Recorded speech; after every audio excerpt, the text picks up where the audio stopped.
What is going on, everybody? We're here. We're live on RK Outpost Live a week later than we normally would. But if you've been following along, you've been paying attention to what I'm doing, which if you aren't, I don't fucking blame you. Why would you? But I was out of town last weekend. I was in San Antonio for SpaceCon pretty much the entire week, including on Sunday. I didn't even do a normal stream on Sunday. I kind of just walked around the con a little bit. But we do this stream once a month. This is officially the October supporter stream that we're doing 1 week later than normal. If you guys aren't familiar, on usually the last Sunday of every month, the people who are top tier members or patrons or local supporters for me, they get to come on this stream and they get to talk to you guys so you don't just have to listen to me babble all day long. Because if you want to just listen to me babble, you can tune in 3 hours from now where I'll be doing my typical babbling on my solo show on my main channel. So we probably won't have quite as many people as we normally do show up on this stream just because of a little bit of a schedule change. But I appreciate you guys who have already showed up. I see Soundwave Superior, Patrick Bowser, Darth Paws, Liam Neeson's Chin, Jeff Alpert, English Batchers, Voxcaster. We've got Jens, who you might see a little bit later. Raptors 50 is here. King Chris is here. And of course, Sleazy Society, who you'll also see a little bit later, was very confused about the stream.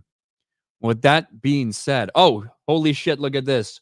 We've got Mexican Iron Man for $20, who probably didn't even know that this stream was going to happen today. So sorry I can't make it today. I'm with my kid up in Connecticut for Halloween weekend. Hail forever, RK Nation. Shout out to our man, Mexican Iron Man. It's always a treat when he does get to join us on these streams. Maybe 3 or 4 times a year he pops on and always has some good shit to say. Shout out to Mexican Iron Man. But with all that being said, without further ado, we might as well start bringing people on. We've got Star Wars Marvel Purist. What's up, man? What's going on, Ryan? How you doing? I'm doing fantastic. I'm sure you're excited for all the Star Wars and Marvel content that's about to come out in 2025. Oh, yeah. We're going to cover some of it on Monday, but yeah, it's looking real promising, that's for sure. Yes, it's rough. It's about quality, not quantity. But we got to shit the things that have been out here that have been in the works for the last 4 years. Just shit them out, get them all out of the way in 2025. Maybe we'll talk about that a little bit today. Fortunately, I cover George Lucas, Star Wars, and OG Marvel, so we have a lot more fun because we're covering the classic stuff. That's awesome. So there you go. We've also got Grandmaster Chris. What's up, man? Hi, guys. So I am non-binary. I prefer to go by they now instead of he. Oh, I'm sorry. I forgot. This is not Dragon Age Veilguard. This is RK Outpost Live. And yeah, I'm here to have some fun, talk shit about Dragon Age. And also, what Star Wars content is coming out in 2025? I know that Marvel has a lot, but what's Star Wars? Well, I think you're going to get the tail end of Skeleton Crew. You're going to get Andor Season 2. And other than that, I don't think fucking anything, to be honest with you. Oh, great. A bunch of shows no one's going to watch. Well, Skeleton Crew, certainly. I'm going to be interested to see how Andor performs, to be honest with you, because I feel like that has the best reputation. And that is like the only show they've had that viewership accelerated towards the end as opposed to died off. But we'll see. I don't think it's going to be some kind of blockbuster hit for them or anything on streaming, certainly, but we'll see. We've also, because we were going to talk about video games today, we'd be remiss if we didn't have Sir Reefer on the stream. What's up, man? I've even got clips from Black Ops 6. You motherfuckers better be ready. I haven't bought Black Ops 6. I haven't played Black Ops 6. I've seen a lot of people doing it, but I have not as of yet. Listen, I'm taking one for the team here. I'm getting the zombies and the multiplayer mastery camos. I'm actually almost done with the assault rifles already, and I can only play on weekends. So that I get this shit. I was getting mastery camos before they existed. On Black Ops 2, I got diamond for every weapon twice because I accidentally did a full stat reset after hitting Prestige Master. So it's going to happen. It might just take some time because I can't just dump 6 hours a night into it anymore. But I'll take one for the team because I didn't pay for this shit. It's on Game Pass. Don't buy it. It's bad. We'll get into it. I think I do actually have a Game Pass subscription. So we'll see. We'll see. Mester J, what's up, man? How you doing? Heidi ho. Yeah, I've been on a little bit of a TV cleansing the last week. I've like 14 days been watching the World Series and binge watching TNG for the umpteenth time now. So I feel good again. There's been good TV. Past week or so, I've been watching a lot of just kind of fucking, not necessarily Halloween centric, but kind of like spooky shit, stuff like that. Yeah. In like the Halloween prep and then a little bit after, stuff like that. So that's the mode I've been in. Actually, just watched World Series. Mets. I just watched for the first time the Russell Crowe one. What's it called? Hope's Exorcist. I want to. That's on my list. Yeah, that's good. Oh, that's good. It's on my list, man. It's not spooky per se. It's just good. It's a good, solid pretty movie. Solid. Yeah, it is. And he plays it so good. One scary movie I saw for the first time this Halloween was actually John Carpenter's The Thing. Man, that's such a good movie. That's a great movie. You haven't seen it before? Not until now. It is so fucking good. Yeah, it's like some of the best like body horror ever. Yeah. And I love the ending, how it's like it leaves you ambiguous of like, is that other guy the Thing, or is the Thing really dead? Mm-hmm. Oh my gosh, what a spoiler. But we also, one more person, Sleazy, who I got the link to last, but he came equipped with the Medicare hat, so you got to respect it. What's up, Sleazy? Not just the Medicare hat. And the Nerd Erotic shirt, look at that. Did you watch his Halloween stream? I thought it was pretty entertaining. I didn't, but I want to say one thing real quick. Rest in power, Peanut. Ah, yes. God damn it. I knew it was going to set you off. I'm actually so mad at that story, dude, because I would go fucking postal on anyone who tried to do that shit. When I heard that story, all I could think of was Conker's Bad Fur Day. Well, they figured out who made the complaint, right? Yeah, I saw. This is the squirrel that everyone is willing to go to war over, right? Yeah. It was like euthanized in New York. Well, it wasn't just the squirrel. He were in raccoon sanctuary, and they took the raccoon. Yeah. The one aspect of the story that I thought not enough people were talking about yesterday is that this dude was basically using these animals to promote his gay OnlyFans, which I don't know. Well, I did feel like that should be a part of it, but I don't know. I did see that, but I also saw that he had an animal sanctuary, so it's like. So you're telling us they're homophobic then? It's homophobia then? Ooh, well, yeah. In New York? I certainly am, but in terms of New York, yeah, you can make that argument at this point. Did you guys see that post from the New York like state something who were like talking about like buying land in forests, and they were just getting roasted in the comments? Everyone was talking about Peanut. When I saw that, like this fucking squirrel has become like the rallying cry, man. It's like how fucking the rallying cry of the extreme right. I don't know about the extreme right, but it's become the rallying cry of the right. That's what they wrote. There was an article that it had become the rallying point of the extreme right. It's a fucking squirrel. I saw that screenshot and I can't find that actual article. I can't tell if it's real or fake, is what I'm saying. Same thing happened recently with the Joker Hollywood Reporter screenshot that was going around. If you guys remember that, where it was a headline that was basically like Todd Phillips said, "Fuck these fans because this and that, whatever." And I saw that and I'm like, there are some things you see that are too good to be true, right? And by that I mean like there are some screenshots you see. Take the Dragon Age, the Veilguard NDA that leaked out there. There's some things when you look at them and then you're like, wow, that happens to like have all these keywords and phrases that if it was a worst case scenario, everyone would assume this is what something like that would say. You really got to think, is that real? So I went to Hollywood Reporter, searched for the exact name of the article, searched for the author, everything. Couldn't find that Todd Phillips article anywhere because somebody just made it up and like made up a fake Hollywood Reporter screenshot. So it is what it is. Yeah. Green hair anti-liberal. Ryan, the use of the government on that rather than the worst problems in New York is more important to talk about. I agree. I just thought it was like we are very quick to like crown heroes like of certain things. And that's all. It's really fucking sad that animal got killed, that those animals got killed. And I don't think it should have happened. And I think New York's a dog shit place to live. But I also think everything should be kept in perspective. The Americans yearn for a monarch and an American empire. Hey, you know, if you watch Spoon, you know what I'm talking about. That's all I'm gonna say. I just find it kind of funny that the side that loves to champion degenerates like furries have absolutely no hesitation to kill animals. Or children. Or children. Babies. Yeah. Like, yeah. Speaking of furries, how many subscribers are you away? Ryan? Oh, that's never going to happen. Jeremy said this ridiculous thing. Hey, if we get 2,500 local supporters on the Geeks and Gamers thing, I'll send Ryan to a furry convention. That's never going to happen. It's just not. We're fucking thousands away. Don't jinx it. You know the community is stupid, and we will go to great length to put you in these situations. There will be a trail of bodies before he gets to the front door. Yeah.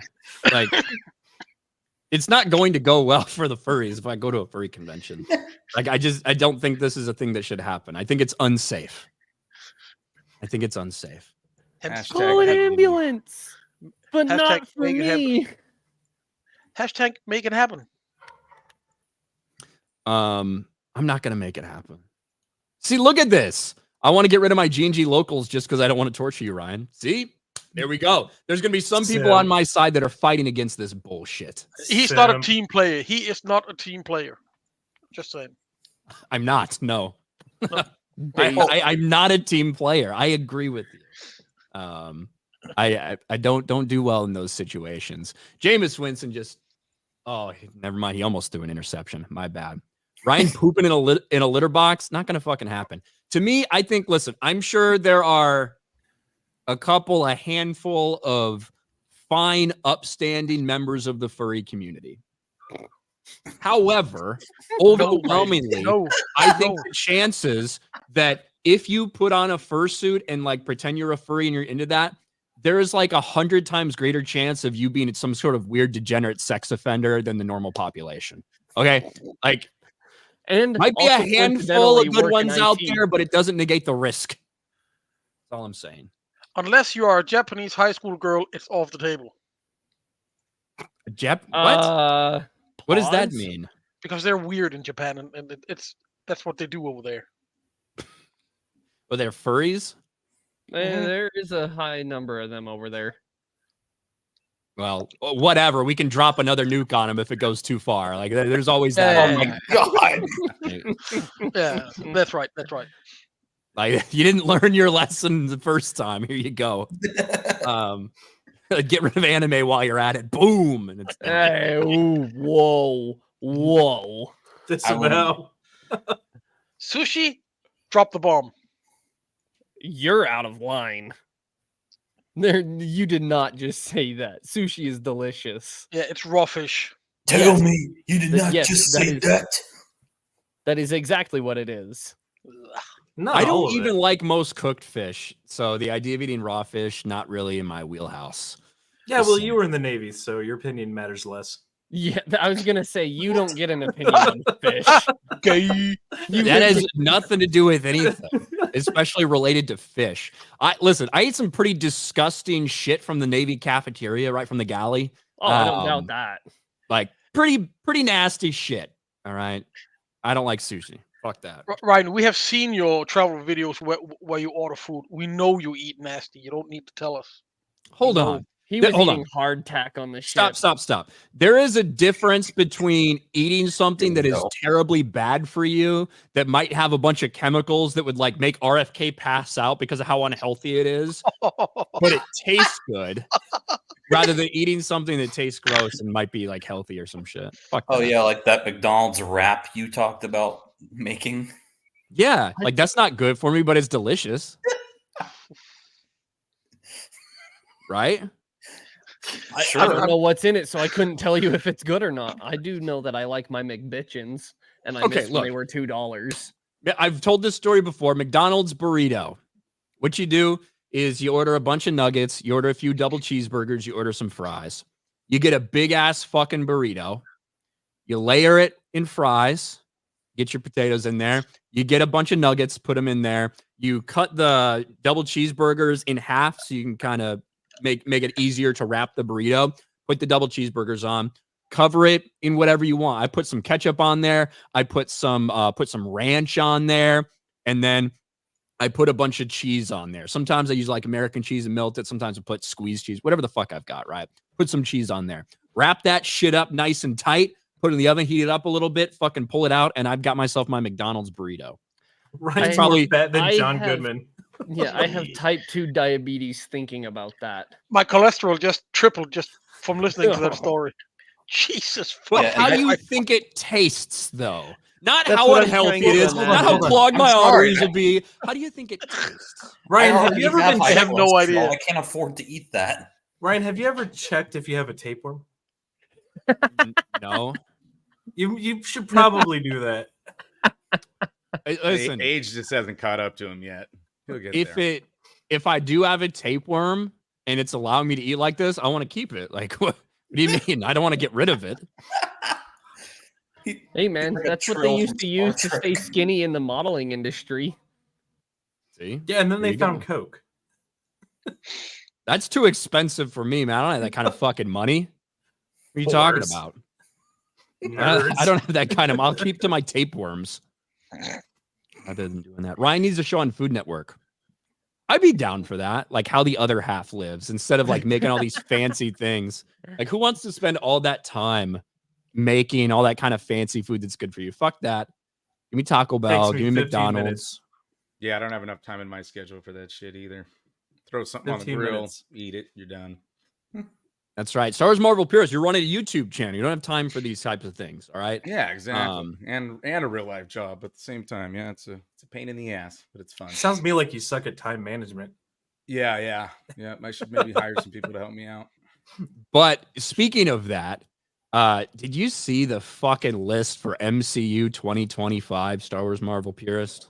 I did, and yeah, I knew a lot of this stuff was kind of coming down the pike. I don't know why they don't like destroy half of this shit. Like the Agatha, I'm working on a video. I don't know if I'll ever get it out because it's like editing hell, but I didn't really review. Like I did little quick synapses for my audience, but we're both basically covering cool shit. But my whole thing is like they should have made a Darkhold show, and they could have set up the supernatural universe. I mean, they could have also done that with WandaVision. They could have done that with Doctor Strange. They don't fucking get it, but they could have used the Darkhold kind of like the Infinity Gems. They obviously screwed that up and did a bunch of niche characters that nobody even knows or remembers from Marvel Comics. But it's kind of the same shit with all this, you know, like even Wonder Man, like which is like an OP character from Avengers West Coast back in the day. He never, like, he had his own book, but it didn't do much. You know, it didn't really stick around that long. Marvel Zombies, I would argue, like, the 2099 is a better Elseworld story from the, like, early 90s. More comic fans would draw to that than the Zombies. Eyes of Wakanda basically is like, what, the Mascara? It's like the whole James Gunn, the Mascara show they're going to do. It's like stupid. No need. Yeah, we to got do like it. a 3-second sneak peek of it. So I don't even really know what it's going to be. So this is the schedule that Marvel officially put out for what their 2025 release calendar looks like. When did they get the licensing rights for Spider-Man? Well, in terms of Marvel Animation, I don't know what kind of deal they have worked out. Obviously, they're the distributors for fucking they're the distributors for Spider-Man. They've got that deal worked out with Sony. I don't fucking know. So I don't know how involved they had to be with something like this. I think Spider-Man may be good, one, because it's not good, but it may be popular, one, because it's Spider-Man, two, because word of mouth on X-Men 97. I don't think the creator of this show is going to be as passionate as the creator of X-Men 97 was. Like, you could tell that dude was a fan, regardless of controversy or not. He also might not have as many gay OnlyFans posts. So yeah, we don't know. That's true. We don't know. So yeah. January, we'll bring on in John Getz. What's up, John? How you doing? Hey, I came in on a gay OnlyFans post. What are we talking about? We're either talking about Perfect Peanut timing. the Squirrel or Bo DeMayo, one or the other. Oh God, Timing for John. But what was that? What'd you say, Chris? I just said him coming in on talks about gay OnlyFans was perfect timing for him. Yeah. There you go.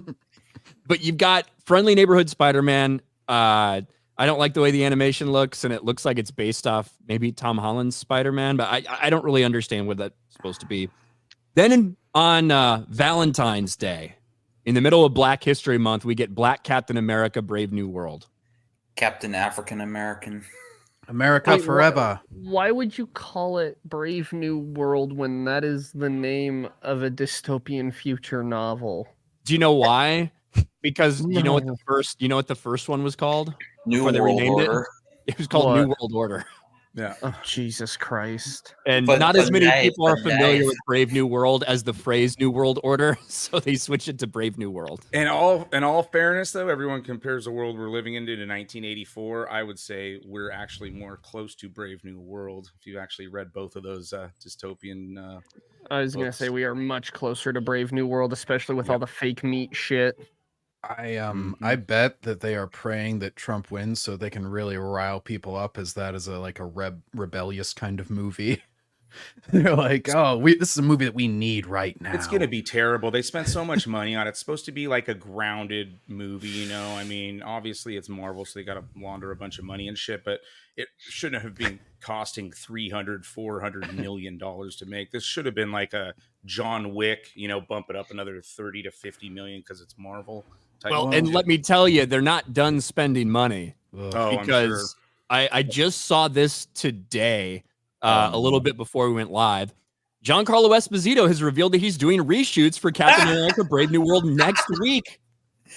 I'm so excited. Put that costume back again, baby. What costume? Who's he supposed to be? Sidewinder, I think. Yep. But yes, so they are not done shooting this movie, despite the fact that it's been reshot multiple times. So just Oh my God. keep on adding to that tab. Well, And they had to again, pay for Serpent Harrison Society, Ford. Trash fucking, like, dude, nobody gave a shit about the Serpent Society back in the day reading comics. It's just another Correct. niche villain threat that they don't need to do. Correction, John. They paid for Harrison Ford and his supply of cocaine. Well, I was going to say that too, but they paid for Harrison Ford and then they paid a shit ton just to CGI over him for probably most of his time and make it his character like a mocap monstrosity. So it's And like, they paid him an extra couple of million just to get him to endorse Kamala. And then as soon as the camera rolls, he's like, "Where's my goddamn cocaine?" I don't know what you're talking about. You could hear such passion in his voice during that. Oh yeah, him sounding and looking 300 years old. He's old, man. Yeah. Harrison Ford's older than won't Joe crash. Biden. Like, I promise I won't crash another plane.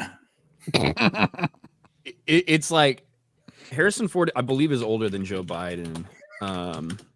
And it Yeah. it doesn't surprise me that he would come out like Harrison Ford's always been a lefty. Like he just says, he's 82. He's basically the same age as Biden. Yeah, no wonder he constantly plays deadbeat dads. I'm Han just Solo, Indiana Jones, even Rick Deckard from Blade Runner 2049. I'm just amazed, like, if you're gonna get him to do something like that, that he put more passion into like cutting into reporters and stuff when they ask a dumb question. Like, I hear more passion in his voice. That he just sounded dead. He was just like, it's just really, I want to support Kamala. Come on. Zach told me I had to be here. He looked like he was shot up with something when they brought him on stage at like Comic-Con for the Captain America thing. Yeah. It was I mean, he could have just been high, I guess, but he he was pretty fucking energetic. And then it on took the him like shit out of 5 the minutes to interviewer. actually answer a question. Oh. Harrison Ford, what's your thoughts on this movie? And you know, I don't give a shit. of all the things on this list coming out in March, Daredevil Born Again is the thing that probably a lot of people are, one, very scared about, but two, one of the only things that they think might actually end up being decent. Go ahead. If you look at the people who are in Daredevil, there are positive signs. You know, I'm carefully hopeful, but it's the only thing on the list. The only thing on this list that I'm minusculely hopeful for that it might be good. What, you If I don't like look- zombies? Come on, they're What do you mean? zombies. What do you mean, Mr. J? You're not excited for Ironheart? I'm more excited for Root Canal than I am for Ironheart. I The think thing is that- Daredevil. that- I totally disagree. I think Daredevil is gonna fail tremendous. I think it'll get a lot of the normies and the people that don't know to watch it, but like the creative team from the original Daredevil is not really there. Like the first thing they should have done was got Drew Goddard back. I mean, he was the showrunner for, I believe, all of season 1 and then like part of season 2 or something to that effect. But like season 1 was like pretty damn good. I think season 3 will blow this away. I don't think it's going to come close. I mean, just look at the proof like of all the Marvel shows. Like none of them, honestly, like most of the Netflix shows are better than all of the Disney Marvel shit. Do we know how Even- many even episodes that's parts of supposed to be? Ironheart. I think it's supposed to be fairly substantial, maybe like 14 episodes or something, if I'm guessing, based on the reports that we had when they essentially scrapped what they had and started over. That is like one of the only things that when you're looking at maybe a potential positive or could this be good for Daredevil is they had like 6 or 7 episodes of this whole thing filmed, and they sat and they saw what they had and they said, this is dog shit. We need to fucking essentially rip this up and start over. That was when they weren't going to have Foggy or Karen involved in the entire thing. They did start over from scratch effectively. The problems I have with Daredevil is even if they do make a solid show, it's going to be very tough to overlook the connections that we have in the MCU now. What we saw with Daredevil in She-Hulk. What we saw happen to Kingpin the past 2 times we've seen him essentially get his ass kicked by a woman 2 times, whether it was Kate Bishop in the Hawkeye series or then Echo in the Echo series.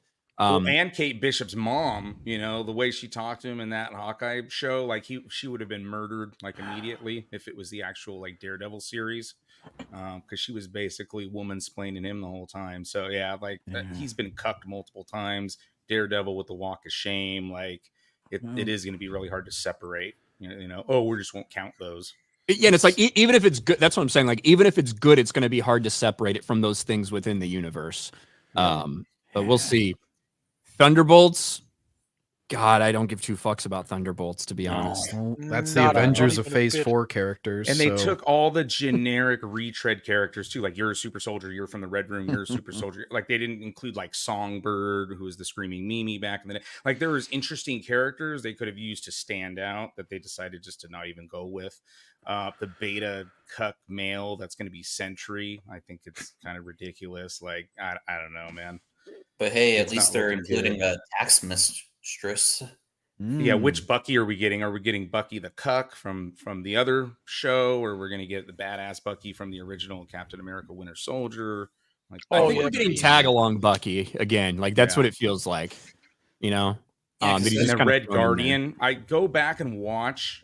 Well, dare you go back and watch Black Widow? Like, I don't know if there is one scene where Red Guardian isn't a juggling clown. Like, I'm thinking back, and I really can't think of one scene where he's not cracking some stupid ass.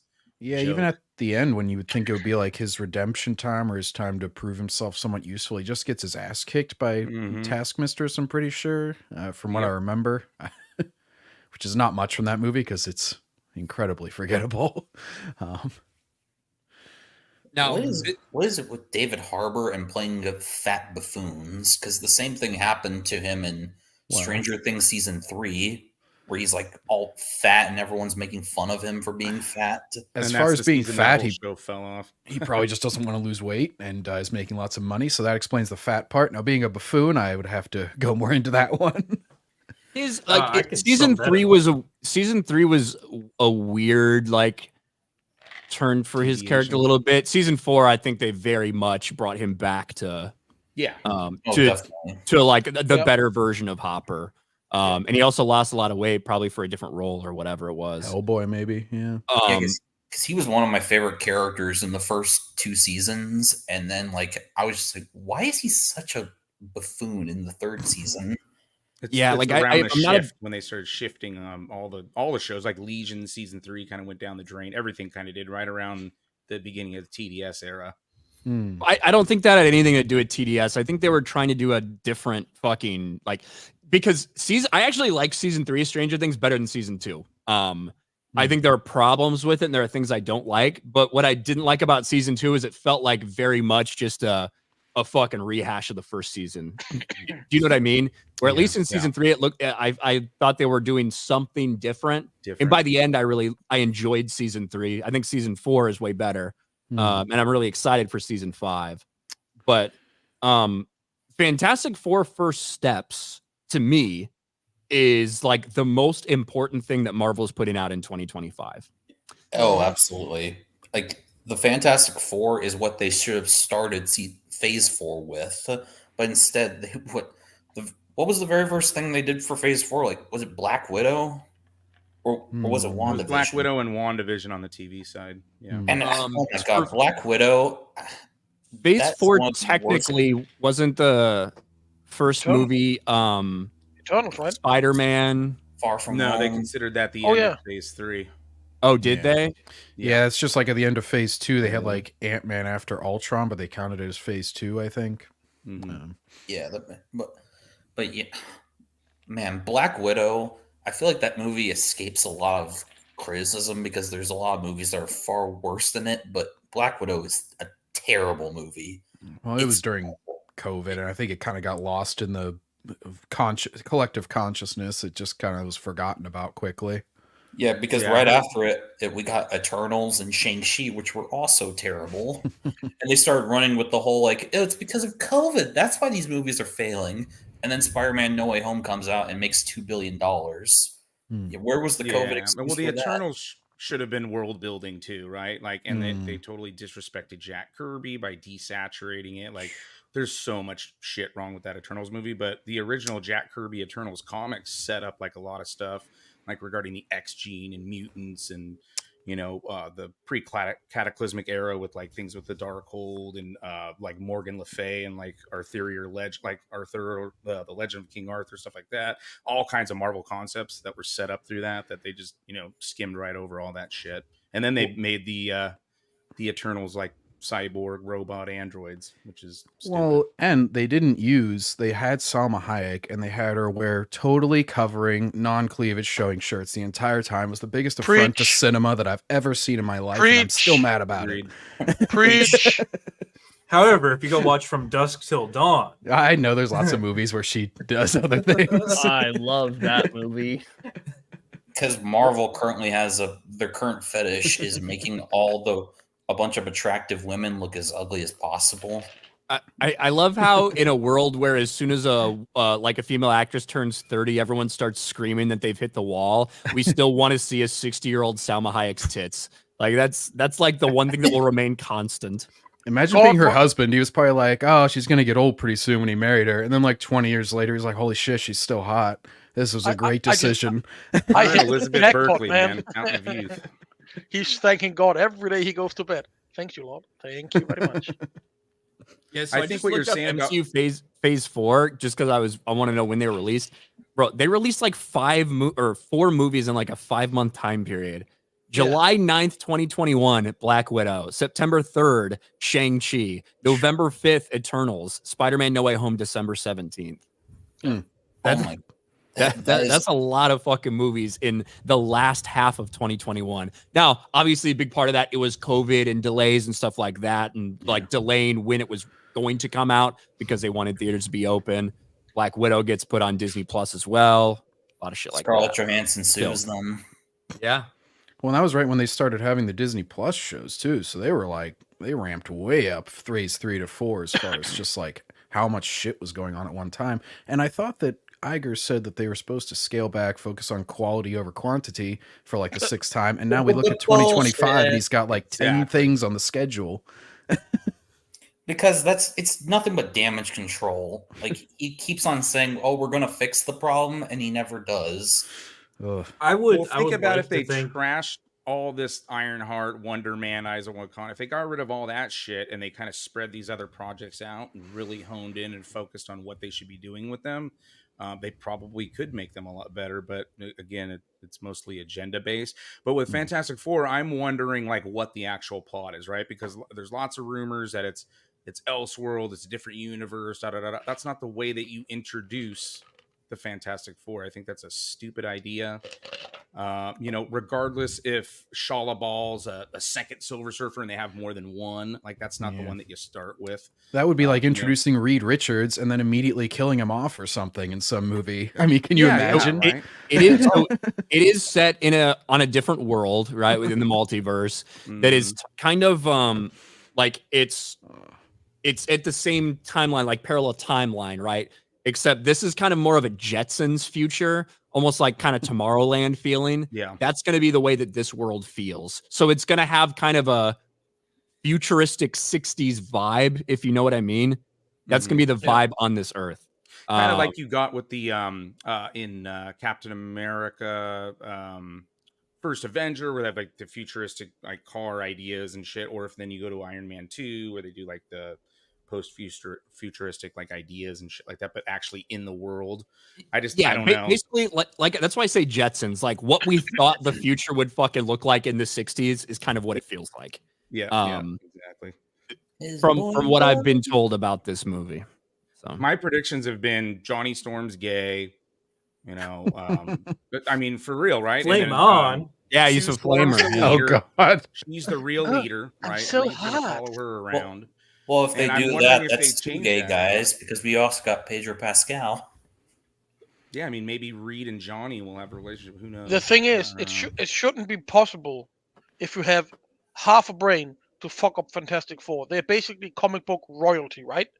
But they are going to. I don't think anything on this list is going to make any kind of impact or any kind of money the way they wanted to. Except for Daredevil, I think everything else is going to fail miserably. Fail. And it certainly doesn't help that they've already had 2 attempts at Fantastic Four and both failed.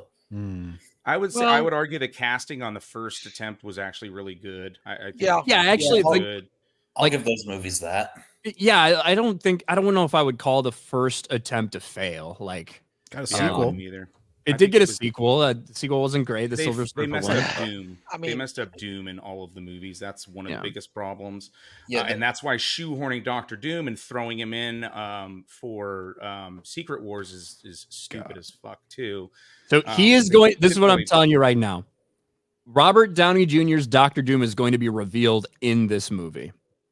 He's not going to be like the main villain, but he is going to be a presence in this world. And I think you're going to get a couple teases and eventually the actual reveal of him in this movie before he plays a big role in whatever they're doing in Secret Wars. And wasn't his big reveal in the movie originally going to be a secret, but then they just had to reveal it at Comic-Con because they were desperate for some good PR? Yeah, I think they recognized that they had completely lost the entire fucking fan base and no one was excited for any of this shit. And that's when they made the decision to officially move away from Kang to fucking cancel that Kang Avengers movie, turn it into fucking something else. They brought Robert Downey Jr. up there to get people invested in the future again. Oh, by the way, did you guys see what I was saying about the Darkhold and like the magic and the supernatural realm? Like that really, I've brought it up before, but like Triumph and Torment's a great graphic novel by Roger Stern and Mike Mignola, and that would have been a great way to properly present Doom, like with the mystical, magical part of Doctor Doom and shit, which is what's missing from his character in all these other adaptations. And again, if you properly laid the foundation and did the world building on the supernatural side, that would already be kind of set, ready to go and teed up. But again, they didn't do that. So, and I know it's not all going to be exactly like the comics. You can use a lot of the major like roadmaps and stuff that were used, and you can deviate, obviously. But you should probably use what was already there as a way to build the world. Just like with Star Wars, we see the same problem. If you deviate with respect, that's fine. But they don't do with any respect. They just don't care. Yeah. Which speaking of Kang, did any of you guys get to see Grizzy's video about shills reacting to Ant-Man Quantumania? There's one clip where someone says, I like this Kang fella. I can't wait to see more of him. Yeah, that's probably not going to happen. Yeah, not in that way, at least. And then I don't really care about Eyes of Wakanda or Marvel Zombies, these fucking little animated things. Ironheart has been filmed for like 4 fucking years and it's been like completed. They've been trying to find a way to put it out. They're gonna shit it out here. Wonder Man, which is also a race swapped Wonder Man, by the way, just for the record. Both these things have been in production for forever and they're just shitting them out. I think this is gonna be a total disaster. And I think this one, people are gonna care even less about it. But I don't think it'll be as bad, but I think no one will care. I agreed. Ironheart, they're going to jangle out Mephisto, right? Because in the Ironheart comics, which I haven't read, but I know of, she's actually the worst of the all different Marvel. But her villain Hood or whatever his name is, he gets his powers from Dormammu. Well, the MCU's already used Dormammu, so instead they're going to shoehorn in Mephisto. I think the rumor was Sacha Cohen Barrett, whatever, Bo Rat's going to be Mephisto. So because this show's going to be so horrendous, they're going to leak out, quote unquote, the Mephisto shit. And that's going to be the jangling keys to get people to try to watch this show. Curious, did you say that her villain's name is Hood? Correct. So they have the black character's villain be named Hood. We're Robin in the Hood. Is he played by a black guy? I don't know. In the comics, he's white, but then again, that's usually the case. So yeah, who knows? Maybe he was a redhead. Sure. I don't know. All right. Hey, don't put that on us. Yeah, that's the thing I'm about saying Hollywood. If he's been race swapped, then that would make sense. They love to race swap and gender swap, and never really think about the optics of it. You know, I'm still holding out hope for that Back to the Future remake where they gender swap everybody and have Martini's dad hit on her. And that totally will not be creepy at all. Even if Marvel Zombie is popular, it's animation, right? So it's not going to have an audience now. Yeah, so it's not going to surpass X-Men 97, and that, you know, again, most of the audience is still, I think, bootlegging a lot of this shit, but it's not going to surpass like X-Men. And even for, let's just put it in perspective, like X-Men 97, a lot of people really enjoyed it. Not a lot of people watched it in comparison to normal streaming shit. It just doesn't have a big audience. So I try to tell Star Wars fans about Star Wars animation. There's just, it is a much more niche audience for these types of animated. We're not talking about some of the biggest fucking animes in the world or whatever. We're talking about fucking these little animated installations to Star Wars and Marvel. And the reality is not a lot of people watch them, period. Exactly. But only in Japan you get was so good. Only in Japan are like the top grossing movies also anime. Well, not top grossing movies. That's a bad comparison because we have a lot of very high grossing animated movies. But like anime shows are like the highest rated over there. And like, I forget, it was like Princess Mononoke made like almost as much as Titanic and stuff. Like it's crazy numbers. But in the US, not so much. It's kind of always valued as like a kid's thing by a lot of adult audiences. So you end up clashing audiences if you make it more adult over here for whatever reason. Yeah, so go ahead. I was gonna say, John, I go to Asia frequently, and the number of just figure stores that sell nothing but anime figures is absolutely insane. You'll go 100 yards and there'll be another store. It's it's crazy. I know, they got statues of all the One Piece characters and everything. Like, yeah, it's pretty crazy. But yeah, I can just picture 70-year-old Bob Iger being like, hey, Walking Dead's a popular show. Let's make a zombie thing. And nobody had the heart to tell him that was 10 years ago. Bob, I'm sorry. It's not a thing anymore. The future is now, old man. He's like, video games are great, and so are zombies, guys. I just figured these things out. Yeah, right on the tail end of you missed the big wave you could have had there, Bob. Congratulations. Biggles Mets. I'm at a convention. Otherwise, I'd be there. Well, hey, we'll see you next time, Biggles. Biggles almost always here joining us for these chats. Shout out to him. And we were just, how fitting is it that Biggles sends in a message chat as we're talking about anime? Yeah, that's true. His ears were burning. Yeah. Reefer. Yeah. You play video games, right? Unfortunately. I've heard you love the newest Black Ops. Well, you know, if sticking a rusty nail up my urethra like Jay Sonic was enjoying Black Ops 6, then yeah. So I know you wanted to talk about it. You wanted to vent about it. You wanted to rage about Black Ops 6. So I'm giving you your opportunity. It's issues that I noticed back when I was, oh God, when did Ghosts come out? That would have been 2013. So when I was 15, I started noticing this shit, right? The map design is terrible, right? First off, Infinity Ward and Treyarch, it's the ship of Theseus, similar to BioWare, as Razorfist put it. None of the people that had any passion for the games they made or were inspired to make those games work there anymore. Infinity Ward dissolved during the development of Modern Warfare 3. Treyarch lasted a little bit longer, but then David Vonderhaar and Jason Blumfield left, and, well, we get what we got now. Well, But yeah. Oh, go ahead. Oh, I was just remembering Ghosts because it got tied in with the whole Xbox One fiasco because they were during their reveal and they were like, we have realistic fish AI and this dog has real scars. They were like trying to hype it up. Well, the problem with Ghosts is they introduced the small map 24/7 playlist because they realized rather quickly that, well, none of their original maps were any good. Yeah, the maps were way too big for 6v6. It wasn't even that they were too big. We used to play on maps on Modern Warfare 3 like Baraka. That thing is, or Bakara. That thing is huge, not the Mortal Kombat character. Or the president. Yeah. Bakara is what it was called. But it was that like a was combination of huge map. And then you had Turbine on Black Ops 2, gigantic map. The problem with the Ghosts maps and the problem with current maps is they don't for whatever reason, they don't understand the concept of a 3-lane map. And nowadays what they want to do is they just want to constantly remake Modern Warfare 2019 with the tac sprint, the open or the doors that you can open and close, all these different little rat spots. It's like you can have cover and 3 lanes, and that's how you make a Call of Duty multiplayer map. Hey, right? Reefer, It's not that hard. What? which game do you think which Call of Duty game do you think has the best map selection? Black Ops 2. Because for me, it's a toss-up between Black Ops 2 and Modern Warfare 2, the original.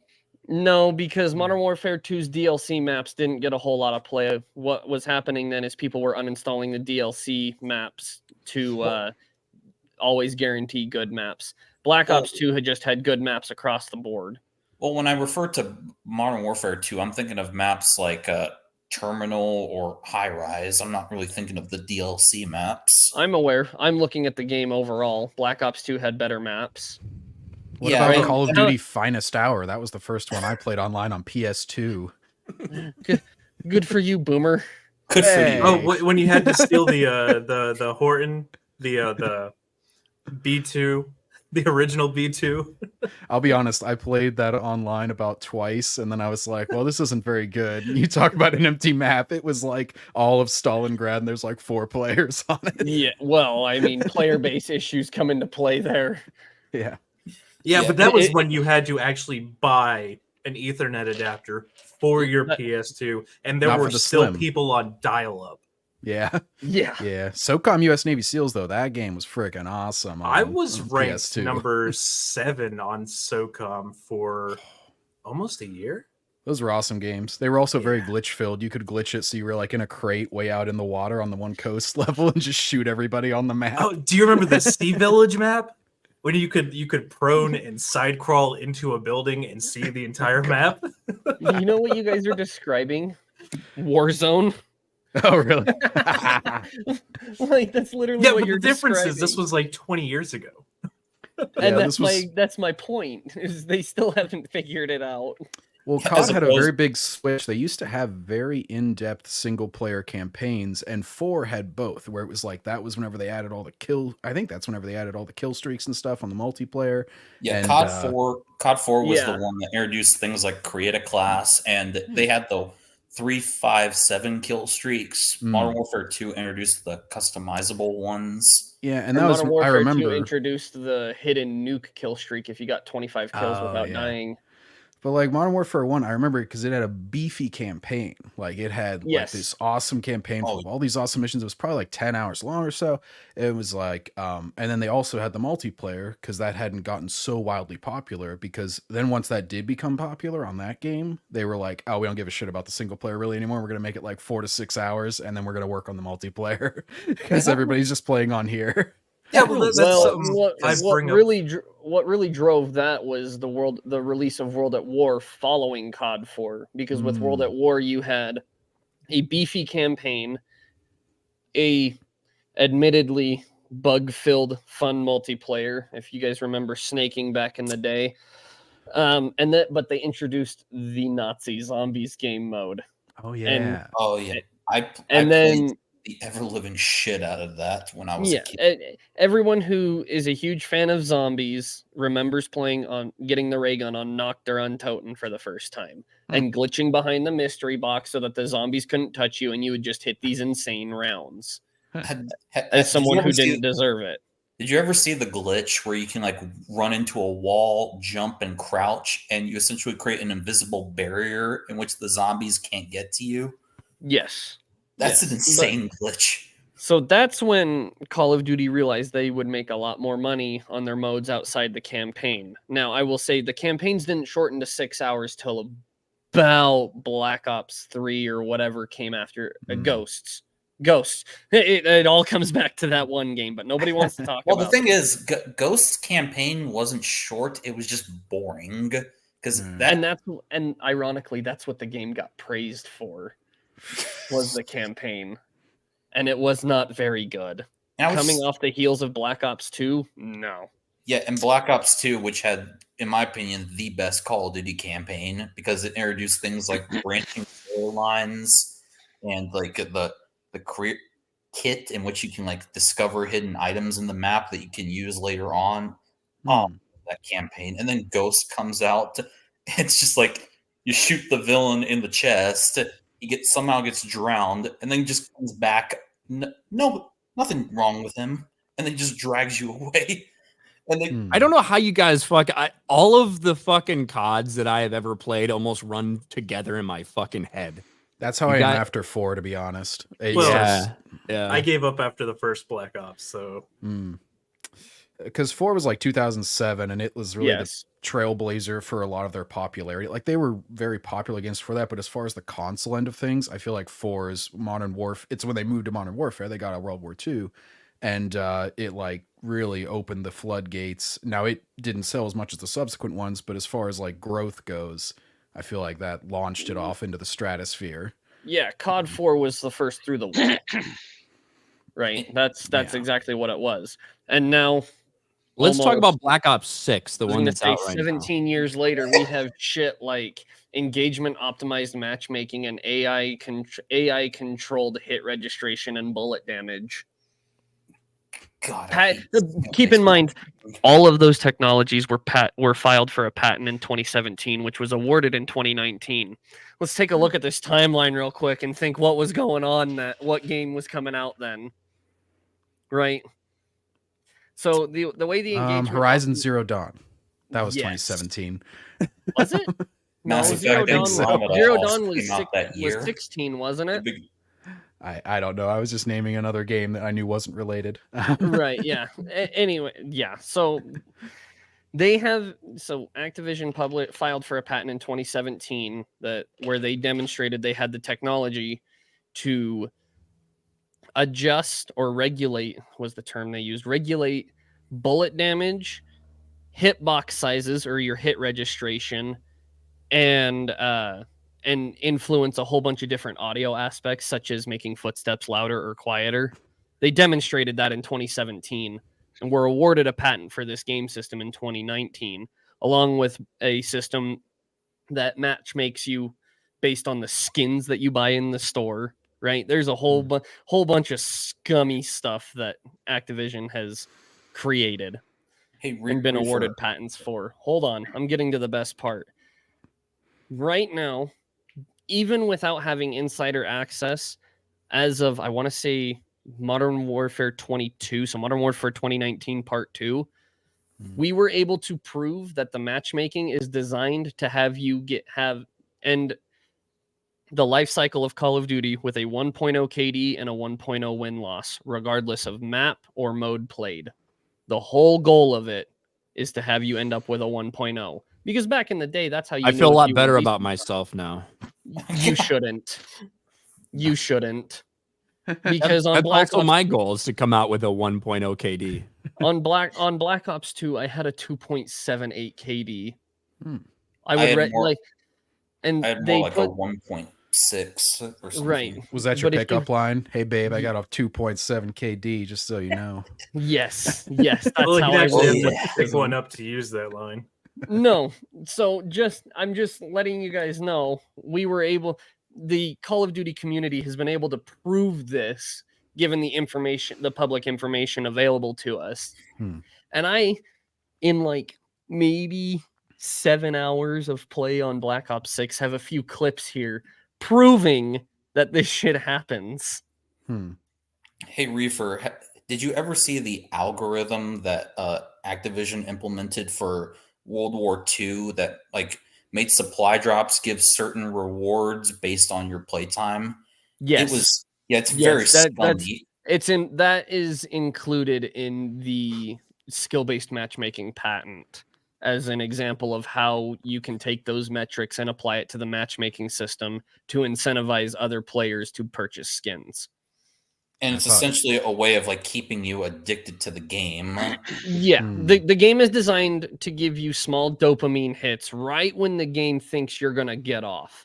The thing is what they don't realize is OG COD bros will just Alt F4 or quit out of matches whenever we aren't having a good time. Right? If we can tell that we're getting nothing but sweat lobbies, I'm not playing your game. Yeah, right. It doesn't matter how many 100 bombs you let me drop. Right. I'm not playing your game if I'm going to be dealing with slide canceling and omni movement demons the entire time I'm playing. And Black Ops 2 figured this out back in 2012, which is if you want to have a more casual game, go to public matches. If you want to be a sweaty tryhard, play League play. Yeah. Oh, yeah. Right. League. I had a lot of fun on League play because you knew what you were getting into. It's not fun anymore because these matchmaking optimization systems are being applied to every single game, every single lobby, every single time. Doesn't matter if it's supposed to be a pubs match or a competitive match. And oh god, I just lost my train of thought. It's just you're supposed to have in public matches, you're supposed to have the opportunity to pub stomp if you're good enough. That's where the phrase came from, pub stomping. It's when pros hop into public matches and just dookie all over all the random 20-year-old guys that just got off their 9 to 5. You know what I mean? That's what it was. And it was to show how much better you are than the average player. And that's how we get those awesome videos of people getting nukes within 30 seconds of a match. Yeah, but these matchmaking optimization systems are what's ruining the game alongside the incompetence in the development team, right? And the entire point of the optimization systems is to get you to spend more money on the game than just buying it. It never used to be like that. You know what a DLC used to get you? 4 multiplayer maps, and in the case of Treyarch games, a fully fledged Easter egg complete zombies map. And you used to get 4 of those a year, and they were like $20. Or you could buy the season pass for like 60. It was like 55 or $60, and you just get them when they come out. Which for Black Ops 2, I got the season pass, and I played the shit out of those DLC zombies maps, especially Mob of the Dead and Origins. Those maps were so awesome. Yeah, see, people sleep on Buried, but Buried's an awesome map. Well, the thing about Buried is it's a fun map. It has a lot of things to do, but it can get way too easy, and you can exploit a lot of things in it.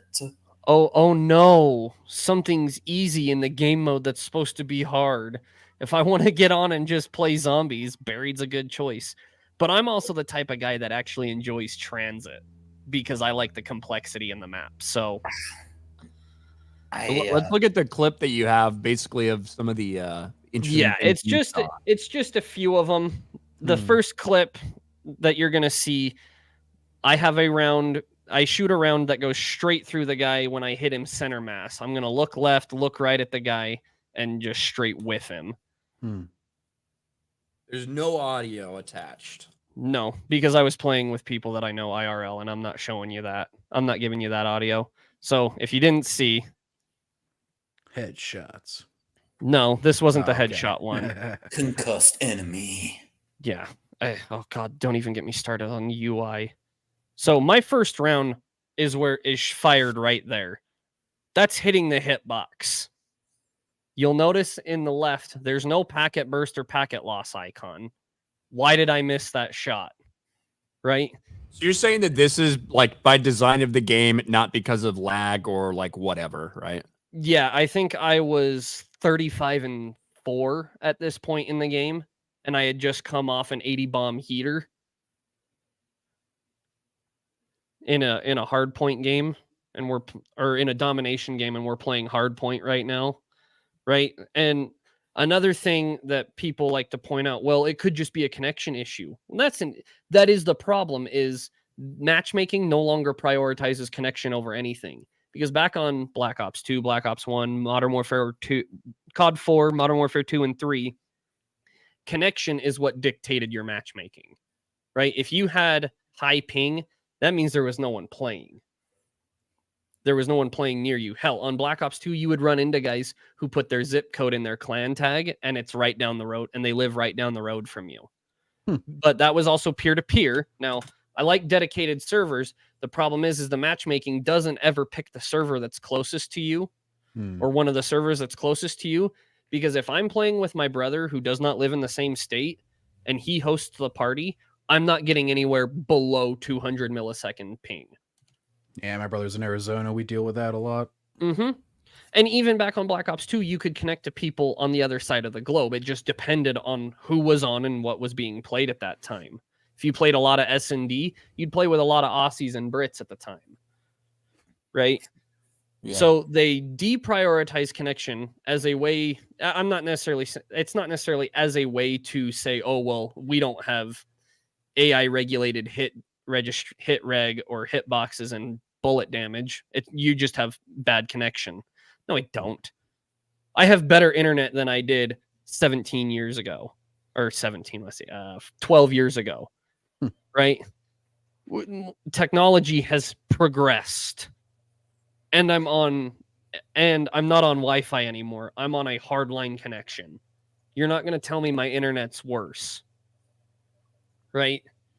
So that's one. My first round goes right through the arm, and then I hit him a couple times, and then hit the other guy in front of him. Die because it's core, not hardcore. And then I get packet burst right after, not during. After, right? As soon as I die, the packet burst shows up. Right? It's poor. Black Ops 6 has initial launch PUBG levels of netcode issues. That's how bad this is. I remember PUBG. Yeah. So this one, I'm gonna run over to my left right here. And I'm going to hit a guy in the head twice and hit 2 body shots on him and still lose the gunfight. Oh, 3 body shots. My apologies. 3 body shots and 2 headshots with the MP5 up close. This is easy Sounds to like explain. A skill issue to me. Yeah, you missed his vital organs. Clearly. And I only got hit by 4 rounds. I only got hit by 4 rounds for 100 damage. And I hit him 5 times with 2 headshots. And maybe the ammo in this is like Disney lightsabers. That's my point. These are things that if you've played a game for 17 years, regardless of what engine it's on, regardless of any surface level changes in the game, right? Like that you can see, because a lot of the game is built on the same code. It's all the same thing. You can feel when something doesn't hit right. The last clip I show, in the recording, I actually say into my microphone, I guess I need to go back and look at that frame by frame because that didn't make sense. Right? And then what's the last one? Yeah. Yeah. It's this one right here. Killed by Cactus Jack. So 3 rounds. Oh my God. Straight through. Yes. And once again, no packet burst in that entire engagement. I had it when I died and when I spawned in, and then it goes away. I'm not losing any packets. My packets aren't busting before they get to the server. I missed my first shot to the right. The second shot, you could argue, might have gone underneath his left arm, but Call of Duty's hitboxes have never been that accurate, right? So first shot into the wall, second shot right there. You could argue I missed his arm. That has been the hitbox for Call of Duty for 12 years where that bullet's hitting. I know it's not right on the body, but you can't have hitboxes that accurate. He's got a puffy jacket. You just hit his clothes. Right. He's really skinny. Yeah. And then the third shot hits his arm, and I have 4 or 5 go into his body. Wow. And I audibly tell myself, pause here at this recording and look at that, because that didn't feel right in real time. Well, it's clearly a skill issue, because you see what happened was your bullets he jumped down were from a higher level, and I slid incorrectly. Because if you watch it in full speed before I slow it down, right? Slide. Oh, I slid too early, and I went to tack sprint. That's why I'm not saying I deserve to win that gunfight. I didn't. But you're just saying you deserve to actually hit him. I deserve to have dealt the damage that I dealt. Well, hold on. If we're talking about what you deserve, you're still supporting and buying these games. I didn't. No, he bought it he got it on Game Pass. Yes. Right. And that's like a streaming them. service. You can't tell me how much of that money from a streaming service subscription is truly funding these games. Now, the problem is Call of Duty has become such a household name that it's going to sell millions of copies every single release. Right? The only way that this could possibly, and I say possibly because we went through loot boxes with everyone pre-ordering, is if it becomes an in-your-face open casino with no subtext or any type of cover to it. Like you literally just go in, pay money, and you spin a slot. Not, oh, I'm opening a loot box to get a gun that might, or a skin. No, Reefer. No, it's not loot boxes. It's surprise mechanics. This isn't EA. Activision has never denied that it's loot boxes. Hell, they were one of the ones that pioneered it. They don't fucking care. Well, does anyone remember Advanced Warfare where you literally could pay? You had to pay to win, but even if you paid to win, you were spinning the slot machine for hours on end. You could have just ended that sentence with, "Does anybody remember Advanced Warfare?" And the answer would be no. I remember. I'll give you this. Kevin Spacey played a very convincing warmonger privateer villain in that. That's campaign. true. The meme lives on. Press F to pay respects. Yeah, that's true. I love Kevin Spacey in that. I liked that campaign. It was fun because Sledgehammer knew how to write a good war story. I like how they just said, you're Frank on House of Cards, so just do that. Exactly. That's literally what they told him. What no one realized was just Kevin Spacey being himself. Yeah, that was just. Yeah, he literally just shoves reporters in front of the L train. Yeah, murdering people, kind of gay, shit like that. It's Kevin Spacey. That's who he was. They just followed him around with a camera. That's how Netflix was able to keep the budget low. People are saying that Reefer needs to start his own just gaming rant channel. So dude, I see United Spaces Alliance. Do you know how fast I would? You do know how fast I would get booted? Like. Do it on because Rumble. Because I would just let Melanie Mac's favorite word slip one time. You don't do it on this stream. I already let that. Oh no, there's a reason I referred to it the way I referred to it. Yeah, right. See? You can do it. If it was my own channel, I just wouldn't care because I'm not one for faking anything. Like I don't like any of the fake shit. And so if I'm gonna sit here and talk to people about how I truly feel on something that is controlled by me, I'm just going to say what's in my head. And I've been AI voice chat restricted on Black Ops 6 3 times already. AI chat? Oh, yes. You guys don't know this. I do, because I've talked about it a lot. Yes. Activision has, alongside their AI machine learning ricochet anti-cheat, which isn't worth a shit and is basically just malware. They have developed an AI voice chat moderation system that is able to pick up on keywords and phrases to help support ban and report like Oh, ban no. reports or vulgarity reports in my rated M online game. Is it kind of like in Battlefield 5 where you could get banned in the chat for saying the name of the group of the fascists who ruled Germany during that time? You mean the Nationalist Socialist Party of Germany? Workers' Kind of. Party. Yeah. Yes. In Battlefield So- 5 back so in the this- day. Saying Yes. Nazi. Yeah, if you Yeah. said that word in the chat of Battlefield 5, you get banned. No, this is much worse because it monitors in-game voice chat. Oh, just So love- to test it out, I might have, in one of my first few games on Black Ops 6, I may have recited the song from American History X as a joke. Reaper I has was unable to definitely use voice seen chat Kyle. for 12 hours. Of all the fun Yes, when the Saints go marching in. That's the tune I was singing. Yeah, I use a lot of Oh. those clips. Wolfram Hart says, World at War is the GOAT. Hail RK Outpost in the chat. What's up, Star Wars Marvel purist? Hashtag rescue Dave Filoni's dog. Dave Filoni's dog has been fucked to death multiple times in his basement, so I don't think there's any hopes of that. I've heard that there's squirrels that it needs saving, and I'm here to volunteer to help. Says Dave I Filoni. care so much about the animals that I think Campfire they're stories great. for another time. But because Reefer is so fed up with Black Ops 6, he said he's going to dive right into Dragon Age the Veilguard. And I wanted to mention that while we still have time, because obviously there's a massive controversy surrounding Dragon Age the Veilguard. It's from BioWare. Dragon Age they have admitted that this is their biggest IP. BioWare's biggest IP is Dragon Age in terms of sales. And a lot of people might have thought it's Mass Effect, whatever. It's Dragon Age. And the Veilguard right now, it's probably still in the 80,000-ish concurrent Steam players, something like that. Obviously getting destroyed on Metacritic. But really the most cringe part has been all the clips that have come out from this. It's not just about, hey, you can make the choice for your character to be a weird sexual degenerate, whatever, right?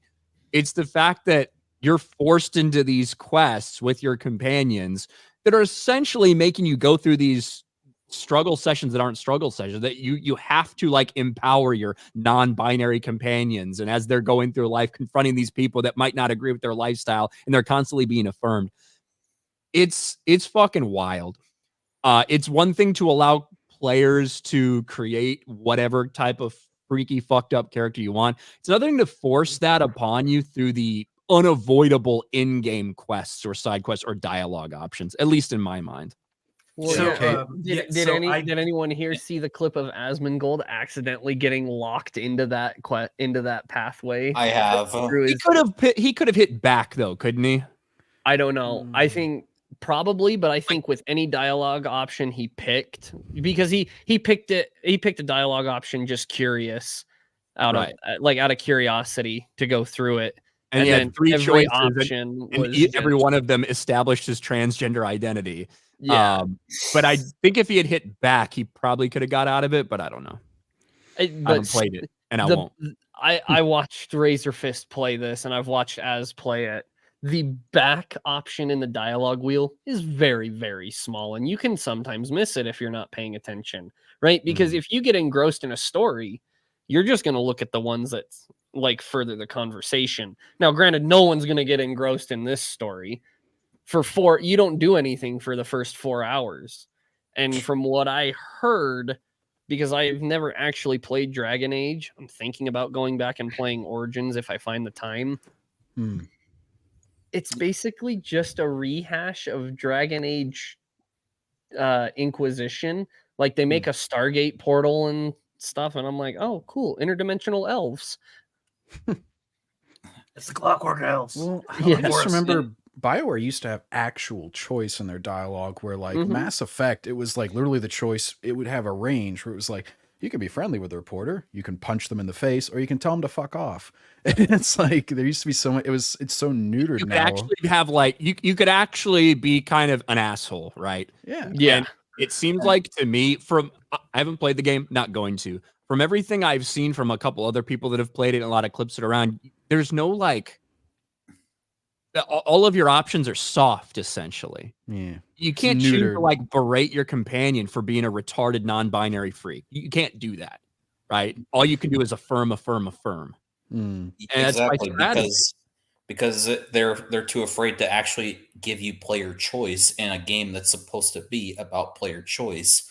That was one of the things that attracted me first to Mass Effect, like back when I first played it, because it essentially allowed you to role play as a certain character that you want. You want to be Paragon or Renegade, romance or not, and whatnot. And my first time through the game, those games, I played as a Paragon just because I find it more satisfying to be an actual hero. But there were some times when it gave you the Renegade option, and I'm just like, it's irresistible.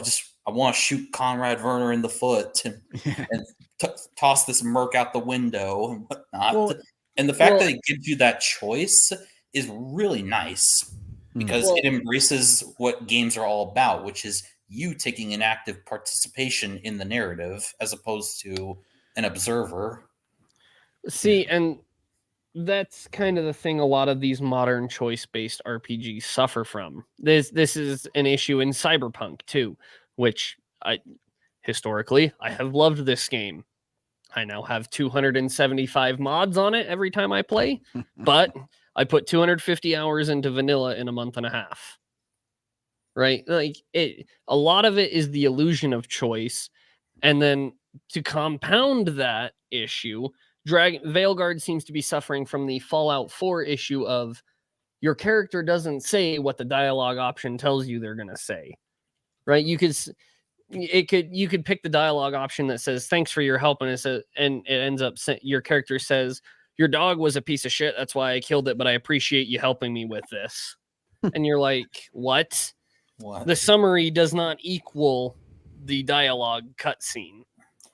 And another problem with all these choose your own adventure RPGs, I can't speak for Veilguard, but I can speak for Andromeda, which is one of the biggest disappointments I've ever played, is your choices ultimately don't really matter. Like, they'll present you a choice and the consequence will essentially be the same exact thing if you did the opposite. Whereas in something like, say, Mass Effect 3, when you get to the moment when you have to choose to either cure the genophage or sabotage it, there are so many elements that go into that choice beforehand that completely change the scenario depending on, is Rex alive? Is Morden alive? Did you like preserve Malin's data or not? And if you don't, the female Krogan who like gives you the cure will die and whatnot. So yeah, it actually makes you feel like your choices matter. See, what everyone's forgetting about this whole the Veilguard situation, this is the Bioware that gave us Anthem. Yeah. Exactly. And Right? Andromeda. No, not even Andromeda. Anthem was a much bigger dumpster fire, and for whatever reason, it's just been memory hold. Like, I remember Anthem's release. It was horrendous because this was the first big reveal that to the normies that a dev studio had faked their gameplay trailer, right? Because the Anthem gameplay trailer was all pre-rendered cutscene, and the gameplay did not resemble what they advertised as gameplay.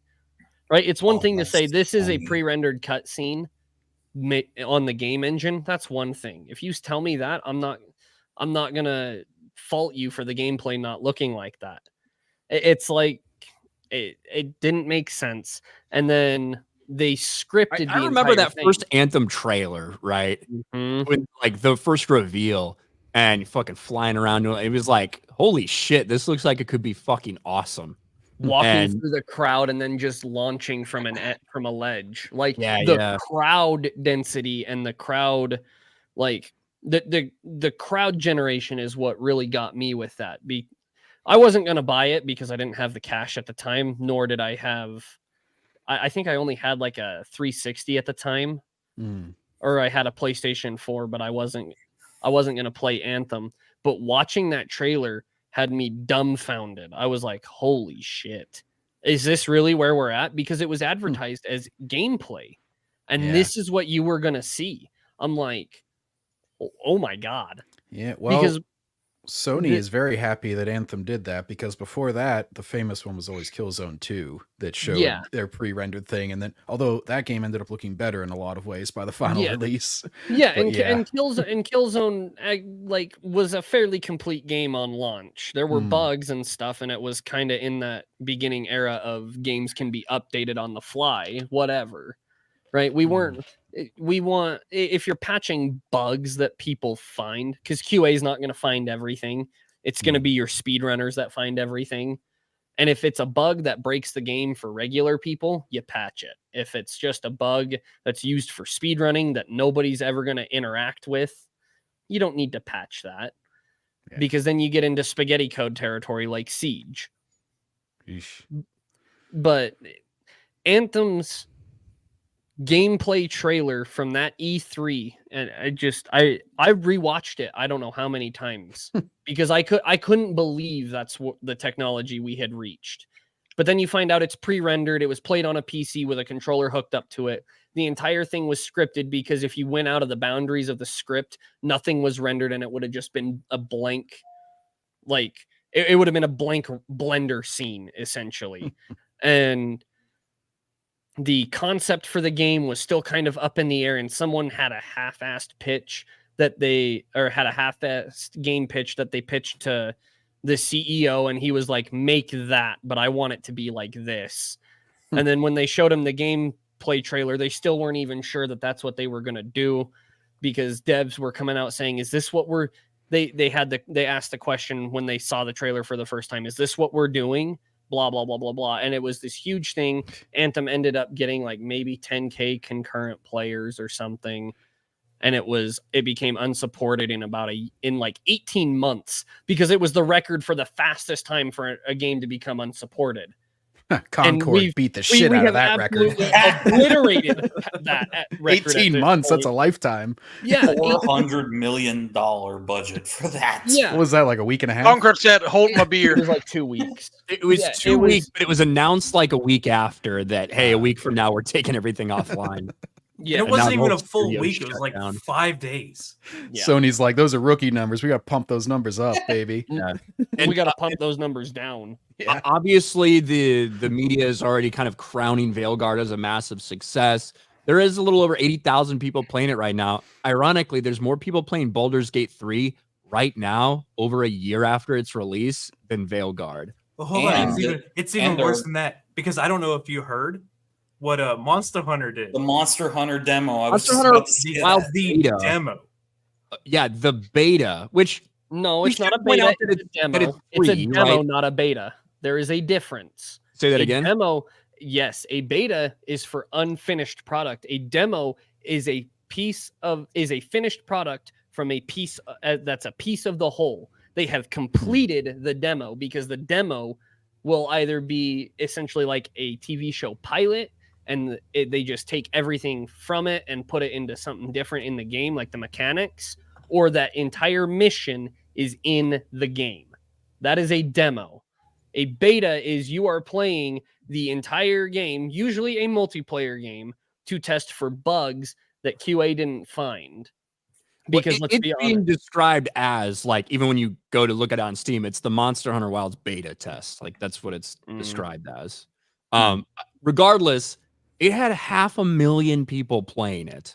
Now, should be pointed out, it's fucking free. There is that to consider. But still, on the launch weekend for Dragon Age: The Veilguard, for it to be, this needs to be a massive success. This is something that probably has between $200-250 million budget. Who knows what the marketing might be? We're talking about a game that needs to sell probably in the range of, 4 million copies to be considered profitable, maybe 5 million copies.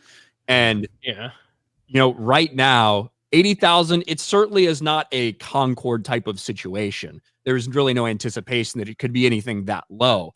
No. But considering this is the follow-up to their best-selling fucking game, I think they were expecting to probably have a lot more people playing this.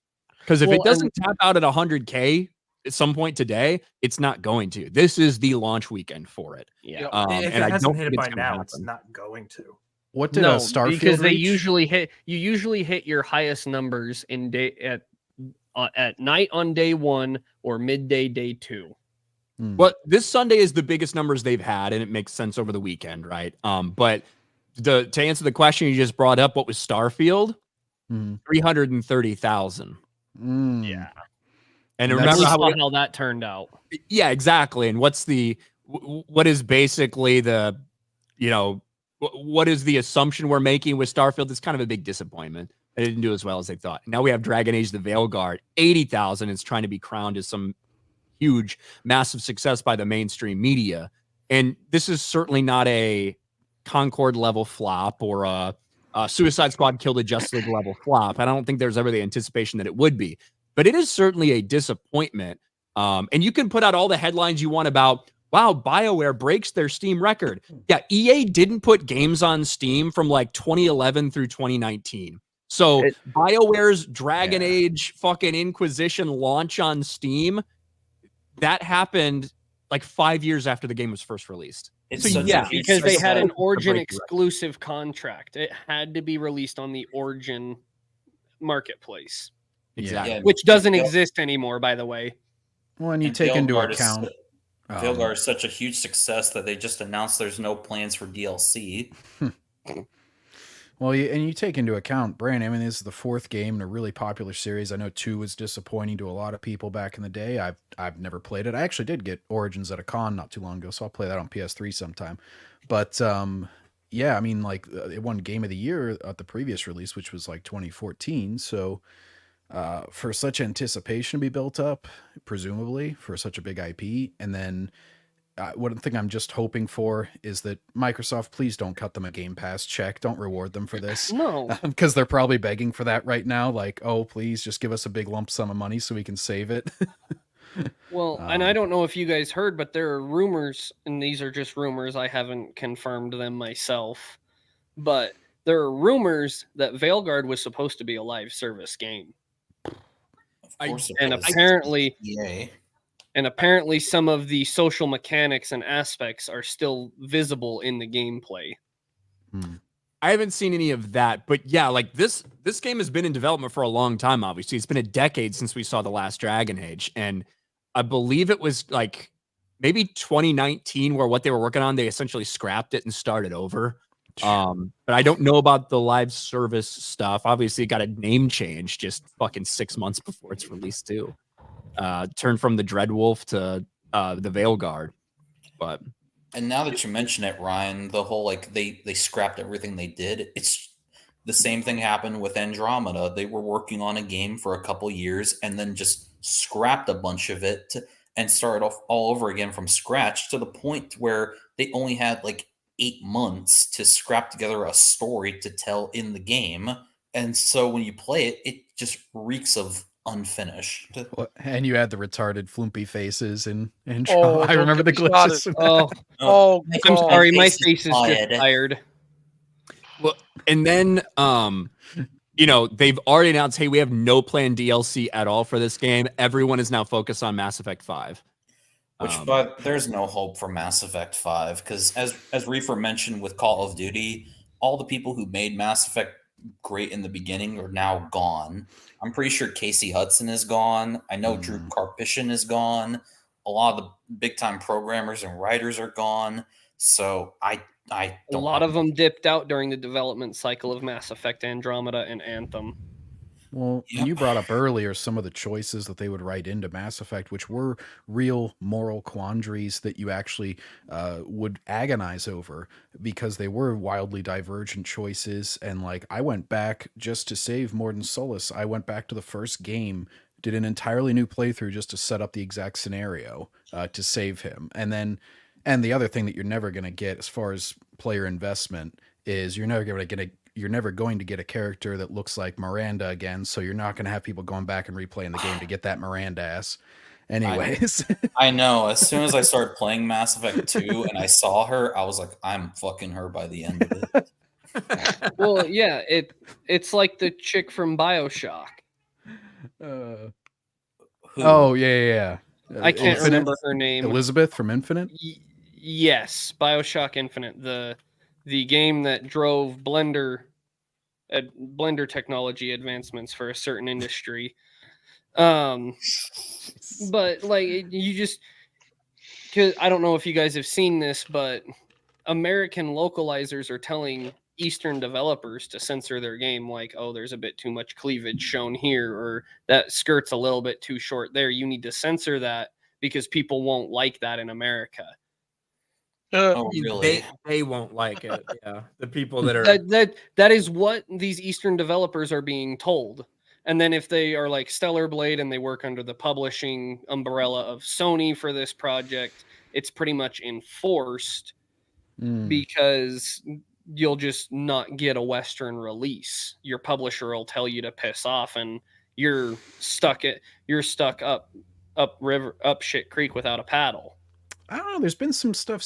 I mean, Stellar Blade, for what did get censored, it was still pretty darn catering. You're not to going to the see male another audience. Senran Kagura game made the way they used to be made. What was the other one?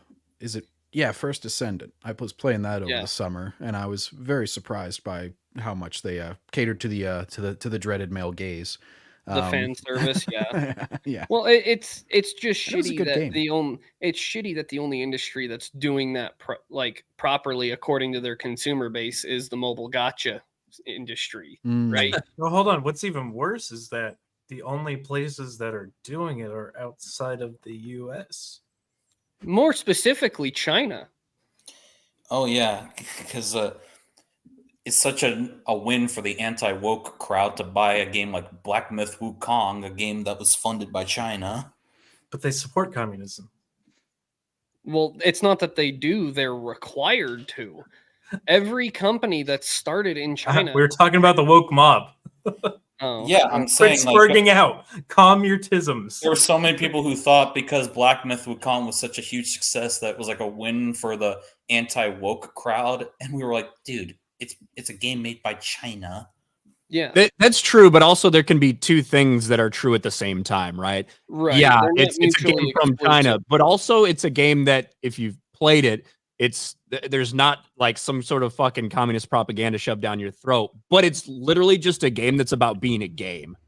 And that fucking took off and that was at the same exact time that you had, was it Concord or yes, I think it might have been Dustborn and Concord. Dustborn and Concord, exactly. So it was a very big dichotomy between, hey, look, if you make a game that's literally just about playing the game, people are going to show up regardless of where it's from. Yeah, but I do think like sometimes we can take things out of perspective. Like, for example, does anyone really think that Hogwarts Legacy, for example, is an anti-woke game? No, absolutely not. It has a transgender bartender. Well, there's a bunch of people of color in the UK in 1870 or whenever it's set. Yeah, getting literally imported from Africa to this school. Yeah. That's how one of the main side characters ended up at the school. Well, actually, they were not imported. A lot of them, they just had a magic spell that went horribly wrong and ended up, it was no. Actually, you're on the right pack. They weren't imported. They were. They were stored in a warehouse. Oh God! Use later. Oh God! Oh man.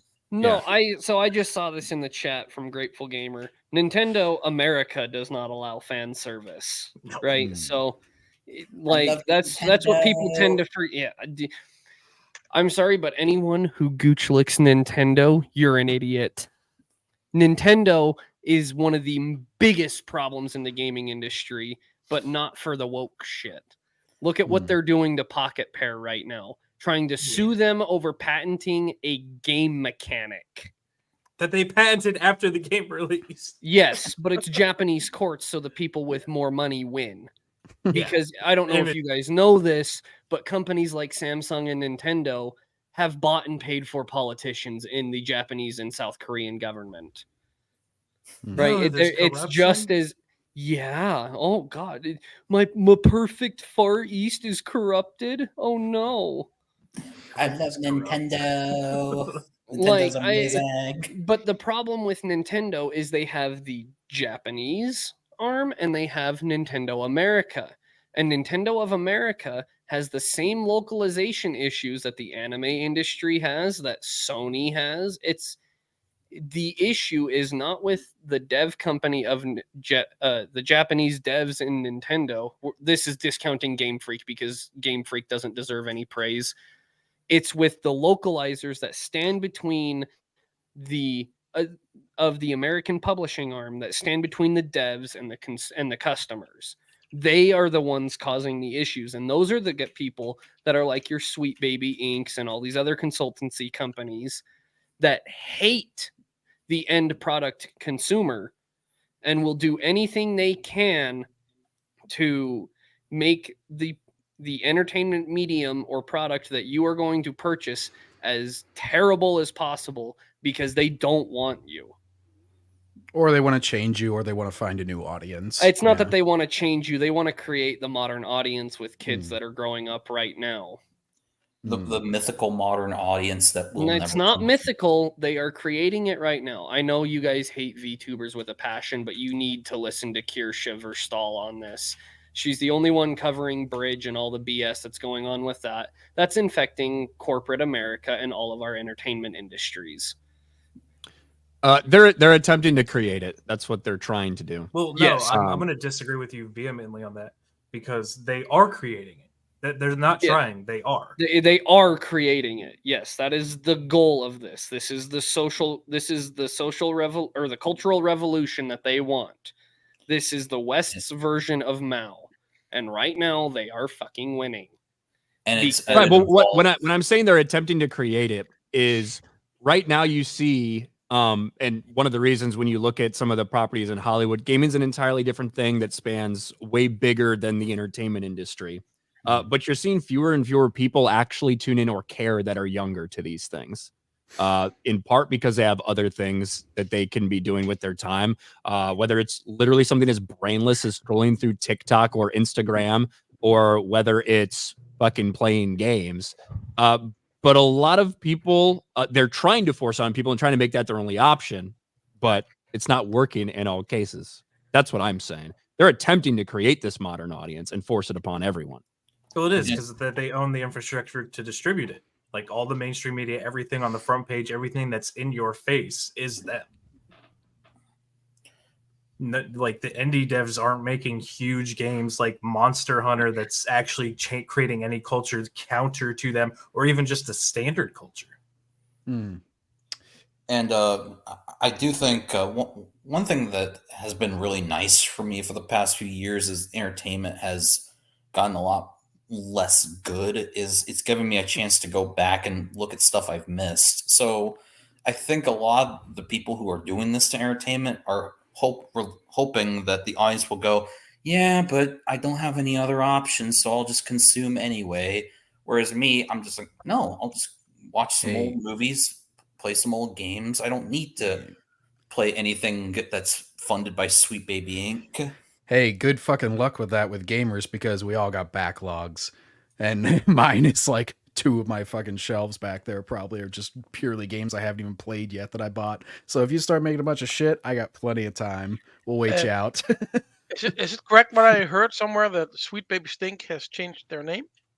No, they haven't changed their name. They're just incorporating their consultancy company directly into these dev studios so that you don't notice it, and they can say they got rid of their DEI teams. Yeah, Or they completely revamped their website to remove any and all mention of DEI effectively. I thought we wouldn't notice, but we did. Yeah. Well, I can't make that joke. Oh my gosh, I was so close. I think what all the corporations are going to do at this point is now they're going to try to be subtle, but it's too fucking late because you've shoved it down everyone's throat for years and years and years on end, and like all the different industries that it's their attempt to be subtle isn't going to matter now because it's, people are watching. You know what? Here's what I'm going to tell you guys. Go and watch these people's 10,000 view podcast episodes. Because it's fascinating hearing what they say when they think nobody's looking at them. I don't know if you guys know this, but Kim Bel-Air, the founder of Sweet Baby, she used to have a sex podcast back in the day. I know. With her co-founders. Yeah, these I think I heard something people about that are changing your games. Where she bragged about wanting to fuck Bowser or some shit. So you're telling me that people whose only focus in life is sexuality had a sex podcast. This is why I've I'm just started. touching my pearls right now. I'm quelle surprise, as they would say. Yeah. I have think just I heard started to something like- respond to anybody who just goes like, oh, it's made for gooners, these porn obsessed people. I just very politely go, can you stop talking about porn, please? It's a little strange whenever we're just talking about games. And now Kamala Harris's campaign is trying to make people believe that if Trump gets elected, he's gonna ban porn. I mean, I don't see anything wrong with that. Is that really a bad thing? We do have to wrap it up a little bit because I've got my next stream coming up in an hour and 13 minutes over on my channel. But I do appreciate all these guys being with me and talking about all this random shit we've talked about today. So before we get out of here, I'll let everybody say who they are. And if they got anything to promote, they can promote it. And I'll put their links in chat. We'll start with Star Wars Marvel Purists. Where can people find you?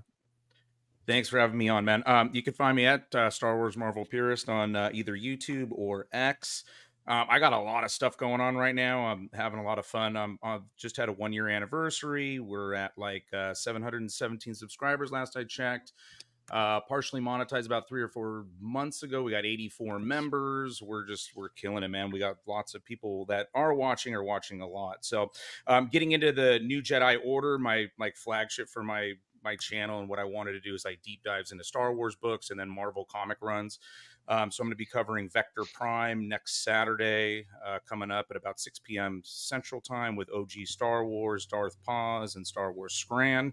I've done previous episodes with Raging Rhino on the Plagueis novel, OG Star Wars on Kenobi, Grizzy and the Fractured Filter on KOTOR, so you can check those out if you want to see what the format is. Also, before that comes out, I'm going to drop a couple videos. I had done a couple live streams on the new Jedi Order story Bible, which kind of gives a description of some of the like Yuuzhan Vong, their culture, their weapons, technology, stuff like that. That way, going into these, as we start breaking down book by book, it kind of helps people like visualize and kind of understand some of the concepts that were being used when they created the series. And then we're finishing up the Fall of the Sith Empire, which is a Tales of the Jedi comic, and we're heading into Eula Kaldroma and the Beast Wars of Onderon, which will be fun. Maximum Carnage, we're doing that comic run.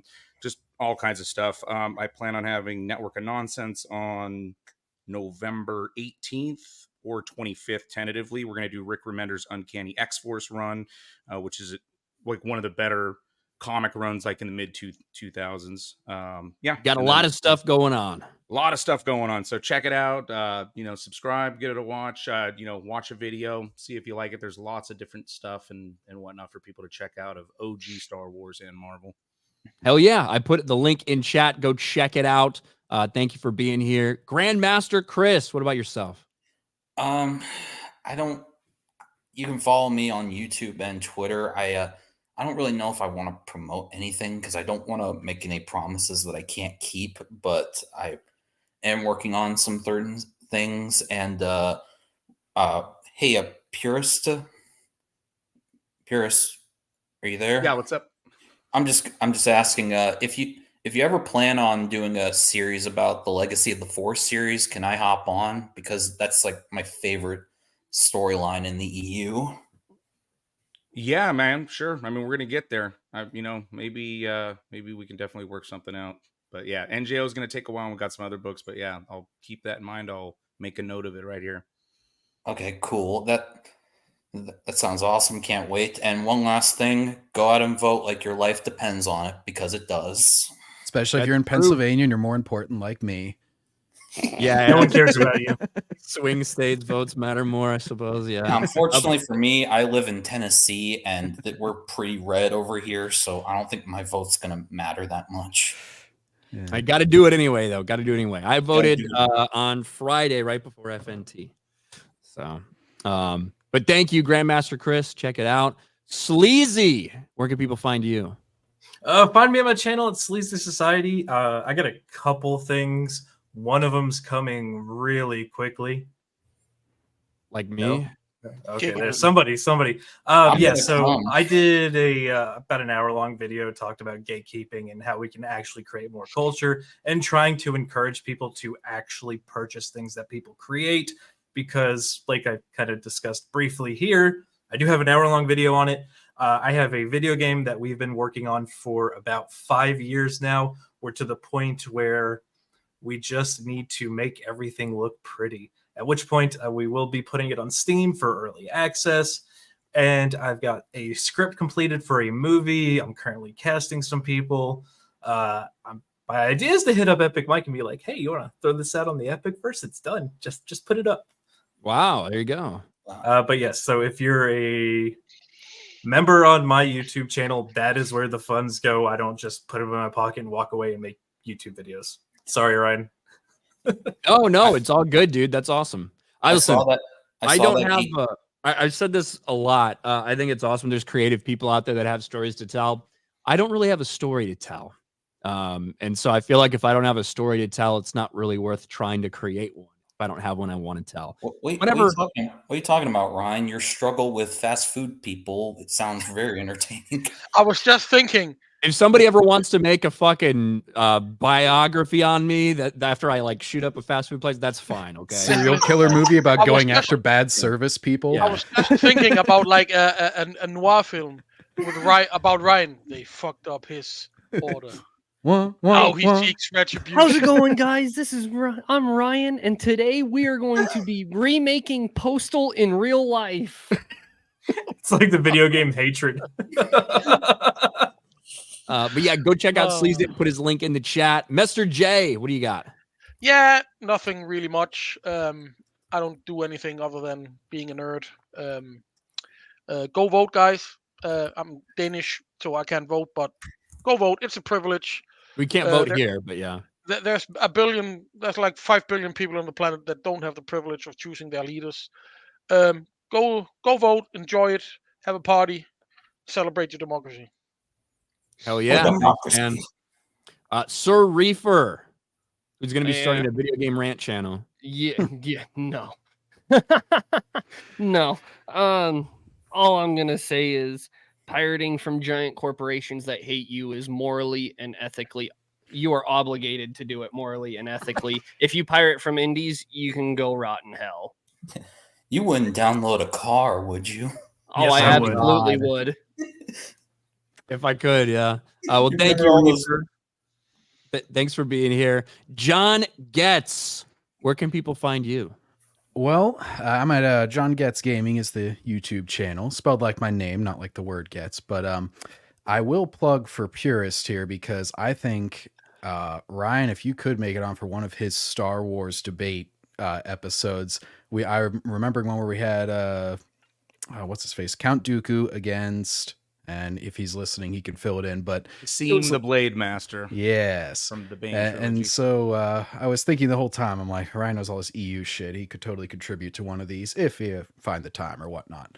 Anyways, but yeah, as far as my channel goes, just been doing some Freddy's Nightmares, sort of, if I'm guessing a few of you at least watch Disbrew, sort of, review of that style, only for less modern things. Freddy's Nightmares is a Nightmare on Elm Street TV series that I've been going through, doing sort of reviews like that style. And just the gaming stuff. Been doing some horror medleys lately. Gonna be getting out of that because we're out of Halloween season. But I don't know. Be moving on to something more topical or modern probably as far as the games go. There we go. I put your link in chat as well. And yeah, definitely, maybe when you guys get to Star by Star and NJO, I can make an appearance on that one. That would be probably awesome, one of my favorite books of all time. I had you on my list because I knew it was one of your favorites. So, yep. And yes, when we do Legacy, you can do the same. Yeah, Star by Star and Legacy of the Force Invincible. Those are two fantastic books. I like Trader, too. I think Trader's underrated. Trader's really good, too. But hey, thank you guys for being here. Good long member stream today. We'll be back. Let's see. We will be back in 3 weeks. Actually, should we just do 4 and make it December 1st? I think that makes actually more sense. December 1st. We'll finish our Thanksgiving. Because next time it's Thanksgiving and people with families and shit. So yeah. Yeah, December 1st. I was gonna say I wouldn't be anywhere near my computer. So the next one will be December 1st. We'll be back right here on this channel to do the next monthly stream. Appreciate all these guys. Please go support them and put all their links in chat. And I will see you guys in about an hour over in the regular main stream. I will talk to everybody later. Peace. So long, gay Deuces, boys. later. Ciao bella. And